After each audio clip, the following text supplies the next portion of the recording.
Eliezer Wiesel's novel, Night, opens with a description of Moshe the Beadle, a poor Jew in Seget, who is teaching Jewish mysticism to young Eliezer. After Moshe is expelled with the other foreign born Jews, he miraculously returns to tell the Jews of Seget that all those who were expelled have been killed. However, none of the villagers believe him, and eventually Moshe stops telling his tale. In the spring of 1944, German troops appear in Seget, and the occupiers issue anti Semitic decrees and establish two Jewish ghettos. Eventually, the Jews of Seget are told that they are going to be evacuated. The Germans pack Eliezer and his family onto a train. Madame Schechter screams every night that she sees a fire, and the others try to silence her, shaken by her insanity. It is not until they approach the camp itself and see flames that they realize that she has predicted their fate. They have arrived at Buchenwald. The gods order the man and women to separate, and Eliezer is parted from his mother and little sister forever. He and his father see little children being burned alive, and Eliezer realizes that he will never forget the sight. In the barracks, Eliezer's father asks an SS officer where the lavatories are, and the man strikes him. Eliezer does nothing for fear of him being struck himself, but he vows never to forgive the striking of his father. The men are then marched to Auschwitz. The men arrive at their block, where the prisoner in charge speaks the first human words they have yet heard. Later, the men are tattooed, and Eliezer becomes A7713. He has been stripped even of his name. A relative of Eliezer's, Stein, manages to find them, and Eliezer lies that Stein's wife and children are well. Stein continues to visit them occasionally until he goes to find news of his family, and Eliezer never sees him again. After 3 weeks, the remaining men in the block are marched to Buna, another camp. At Buna, the men are transferred to the musicians' block and begin work at an electrical equipment warehouse. Eliezer befriends Tibi and Yossi, two Zionist brothers with whom he talks of emigrating to Palestine after the war. Iduk, the capo, beats Eliezer for no apparent reason. A French girl wipes his blood-stained forehead and says a few comforting words. On another day, Iduk beats Eliezer's father with an iron bar, and instead of feeling anger towards Iduk, Eliezer feels anger towards his father for not knowing how to avoid Iduk's blows. The foreman Franek demands Eliezer's gold crown. When Eliezer refuses, Franek begins to punish Eliezer's father for not marching properly. Finally, father and son decide to give up the crown, which is removed by a dentist to whom Eliezer must pay a ration of bread. On a Sunday, usually a day of rest, Eliezer finds Iduk in the warehouse with a girl, and Iduk has Eliezer whipped 25 times. On another Sunday, the camp is bombed. One man crawls towards 2 pots of soup, and all the men watch him enviously. He dies with his body poised over the soup. The camp is not destroyed by the air raid, but it gives the men hope. A man is hanged, and other prisoners are forced to witness it.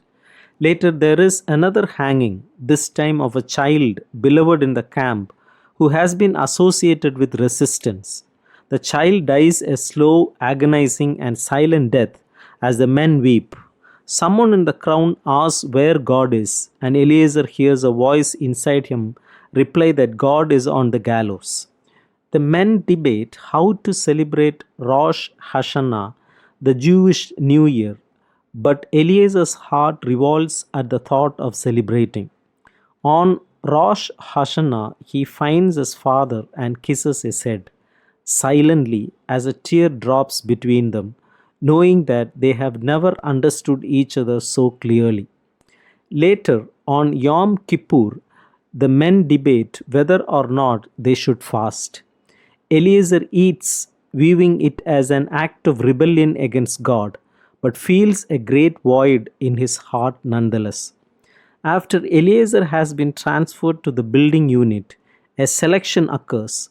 Eliezer is not selected for death, and Eliezer's father thinks he has also passed, but after several days they find out that his number was written down. While awaiting another decisive selection, Eliezer's father gives his knife and spoon. The next day, everyone is kind to Eliezer, already treating him like an orphan. When the day is over, he finds that his father has escaped the second selection and gives him back his knife and spoon. In winter time, Eliezer enters the hospital for an operation on his foot. While he recovers there, he hears that the camp is being evacuated. Eliezer and his father decide to evacuate with the others. We are told that those who stayed behind in the hospital were liberated by the Russians 2 days after the evacuation. The men march away from the camp, then begin to run. Those who cannot keep up are shot, others are trampled to death in the crowd. Only his father's presence keeps Eliezer from succumbing to death. When the men are finally allowed to stop, Eliezer's father pushes him towards a brick factory where they agree to take turns sleeping. Rabbi Eliyahu enters the factory looking for his son. Eliezer realizes that Rabbi's son has abandoned his father. Eliezer prays for the strength never to do what Rabbi Eliyahu's son has done. The men arrive at Auschwitz, trampling each other on the way into the barracks. As Eliezer lies on a pile of men, he realizes that Juliak is playing his violin, giving a concert to dead and dying men. When he wakes up, he sees Juliak's corpse and his smashed violin beside him. At Auschwitz, Eliezer saves his father from selection. Later on the train, Eliezer's father does not wake, and Eliezer slaps him back to life before the men can throw him out with the corpses. At one stop, onlookers throw bread into the cars, and the men fight each other for it. Eliezer sees a son kill his father for a crust of bread, and the son in turn killed by other men.